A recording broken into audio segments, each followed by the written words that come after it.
Everyone, last video में हमने section 18 तक करा था। आज हम सेक्शन 19 और 20 करेंगे।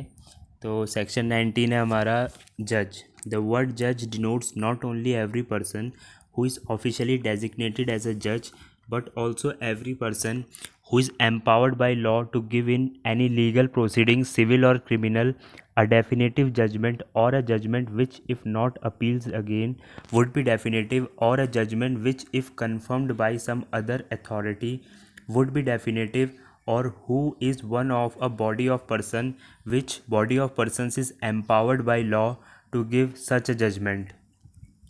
देखिए, सेक्शन 19 ऑफ आईपीसी बताता है कि आईपीसी में जहाँ भी जज वर्ड लिखा होगा वहाँ उसका क्या मीनिंग होगा। तो इसे हम पॉइंट्स में समझते हैं, पॉइंट्स में डिवाइड करके।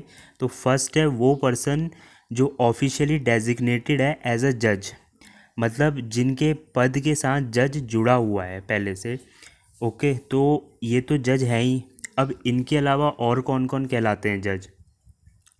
सेकंड है वो लोग जो कोई डेफिनेटिव जजमेंट दे सकते हैं किसी सिविल या क्रिमिनल लीगल प्रोसीडिंग में। डेफिनेटिव जजमेंट क्या होता है ये भी हम समझेंगे।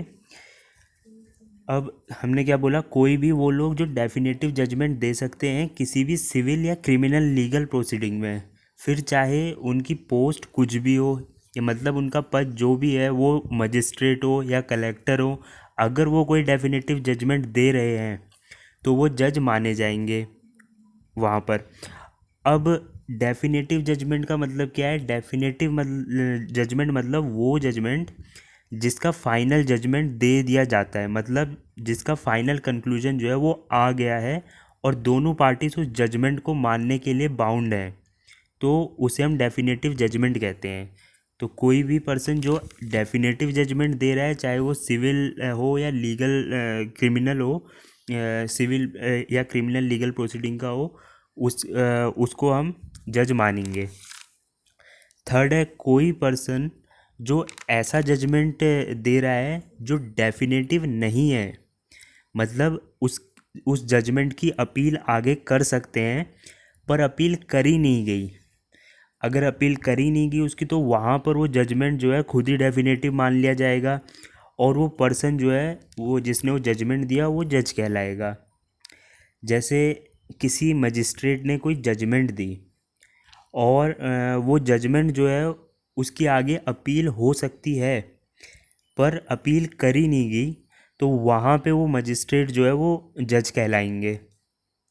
ठीक है, तो ये थर्ड थे। और फोर्थ, अगर किसी पर्सन ने ऐसा जजमेंट दिया जो किसी हायर अथॉरिटी से कंफर्म होना हो और वो हायर अथॉरिटी जो है उनके उस जजमेंट को कंफर्म कर देती है, तो वो जजमेंट जो है वो जजमेंट डेफिनेटिव बन जाएगा और वो पर्सन जो है वहाँ पर वो जज मान लिए जाएंगे।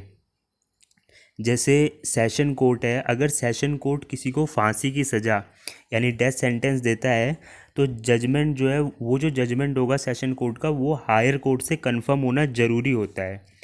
अगर हाई कोर्ट जो है उस जजमेंट को कंफर्म कर देती है, तो वो जो जजमेंट है वो डेफिनेटिव जजमेंट मान लिया जाएगा।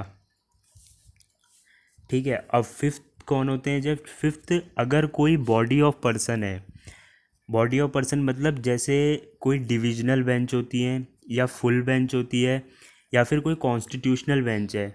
अब डिविजनल बेंच कौन सी होती हैं, जिसमें 2 जज बैठते हैं। फुल बेंच जिसमें 3 जज बैठते हैं। और कॉन्स्टिट्यूशनल बेंच जिसमें 3 से ज़्यादा यानी जिसमें 5, 7, 9, 11 ऐसे जज बैठते हैं। तो अगर वो बॉडी ऑफ पर्सन्स कोई भी जजमेंट दे रहे हैं जिसकी अपील नहीं हो सकती, मींस वो डेफिनेटिव जजमेंट है, तो उस बेंच के जो सभी मेंबर्स हैं या जो जस्टिस हैं उनको हम जज बोलेंगे।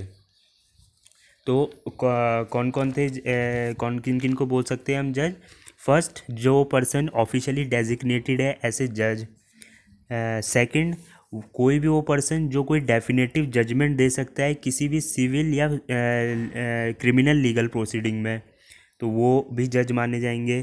थर्ड, कोई पर्सन जो ऐसा जजमेंट दे रहे हैं जो डेफिनेटिव नहीं है उसकी अपील हो सकती है पर अपील करी नहीं गई, तो वो भी वहाँ पे जज कहलाएंगे। फोर्थ है कोई भी ऐसा पर्सन जो जजमेंट दे रहा है और उसके जजमेंट को हायर अथॉरिटी से कंफर्म होना ज़रूरी है और हायर अथॉरिटी उस जजमेंट को कंफर्म कर दे रही है, तो वहाँ पर वो पर्सन भी जज कहलाएंगे।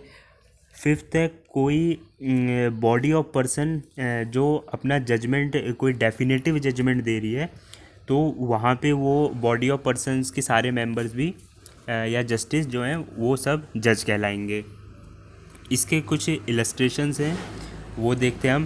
पहला है अ collector exercising jurisdiction in a suit under act 10 of 1859 is a जज।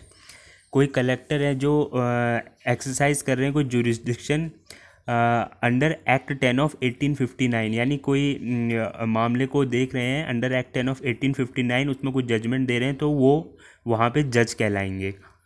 सेकंड है a magistrate exercising jurisdiction in respect of a charge on which he has power to sentence to fine और imprisonment with और without appeal is a जज। देखिए समझिएगा, कोई magistrate हैं जो एक्सरसाइज कर रहे हैं कोई जुरिस्डिक्शन, यानी कोई मामला वो देख रहे हैं, कोई केस देख रहे हैं जिसमें उनके पास पावर है कि उसमें वो उसका ट्रायल सुन सकते हैं और उसमें वो फ़ाइन लगा सकते हैं, उसमें वो सज़ा दे सकते हैं और उसकी अपील आगे नहीं होगी या नहीं करेगी, तो वहाँ पे वो मजिस्ट्रेट जो हैं वो जज कहलाएंगे। पर अगर कहीं पे वो ही सेम मजिस्ट्रेट के पास कोई फ़ाइल आती है और उस फाइल को उन्होंने केवल चेक करना है और चेक करके आगे किसी कोर्ट में भेजना है ट्रायल के लिए, केवल चेक करके आगे भेज देना है, कोई सुनवाई नहीं सुननी उन्होंने, वहाँ पे कोई सुनवाई नहीं करनी, ना कोई जजमेंट देना है, कुछ नहीं करना, केवल फ़ाइल आगे भेजनी है, तो वहाँ पे वो ही मजिस्ट्रेट जो हैं वो जज नहीं कहलाएंगे। ये हमें डी इलस्ट्रेशन में दे रखा है, magistrate exercising jurisdiction in respect of a charge on which he has power only to commit for trial to another court is not a जज। तो आप समझ गए होंगे बी और डी में क्या डिफरेंस है। सी है a member of panchayat which has power under regulation 7/1816 of the Madras court to try and determine suits is a जज। देखिए कोई मेंबर है पंचायत का जो किसी केस को सुन रहा है, उसकी सुनवाई कर रहा है और उसमें वो कोई जजमेंट दे रहा है और कुछ फैसला सुना रहा है, तो वहाँ पे जो है वो पंचायत के सभी मेंबर्स भी जज कहलाएंगे। तो ये था हमारा सेक्शन 19। नेक्स्ट है हमारा सेक्शन 20 जो है court of justice. The word court of justice denote a जज who is empowered by law to act judicially alone or a body of judge which is empowered by law to act judicially as a body when such judge or body of judges is acting judicially। देखिए section 20 बोल रहा है कि जो word है हमारा court of justice वो किसको दर्शा रहा है, तो कोई भी सिंगल जज, जज हमने अभी पढ़ा, तो कोई भी सिंगल जज लॉ के अकॉर्डिंग अगर जुडिशली एक्ट कर रहा है, मतलब कोई भी जज जिस टाइम वो कोर्ट के अंदर कोई भी केस सुन रहा है, उसमें कोई जजमेंट या फैसला दे रहा है, तो उस टाइम पर उस जज को हम कोर्ट ऑफ जस्टिस बोलेंगे। पर वही जज अगर कोई एडमिनिस्ट्रेटिव वर्क कर रहा है, जैसे वो अपने चैम्बर में बैठकर एडवोकेट्स को कोई नोटिस दे रहे हैं, तो वहाँ उन्हें कोर्ट ऑफ जस्टिस नहीं बोलेंगे।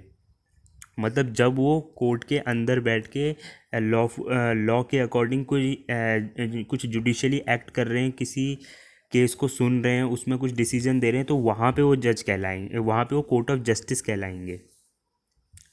और सेम इसी तरह कोई बॉडी ऑफ जजेस हैं, जैसे हमने पढ़ा डिविजनल बेंच या फुल बेंच या कॉन्स्टिट्यूशनल बेंच, वो जब सिंगल जज की तरह कोई लॉ के अकॉर्डिंग जुडिशली एक्ट कर रहे हैं, यानी कोई केस सुन रहे हैं कोर्ट में या कोई केस की जजमेंट लिखा रहे हैं, वहाँ पर वो भी कोर्ट ऑफ जस्टिस कहलाएंगे।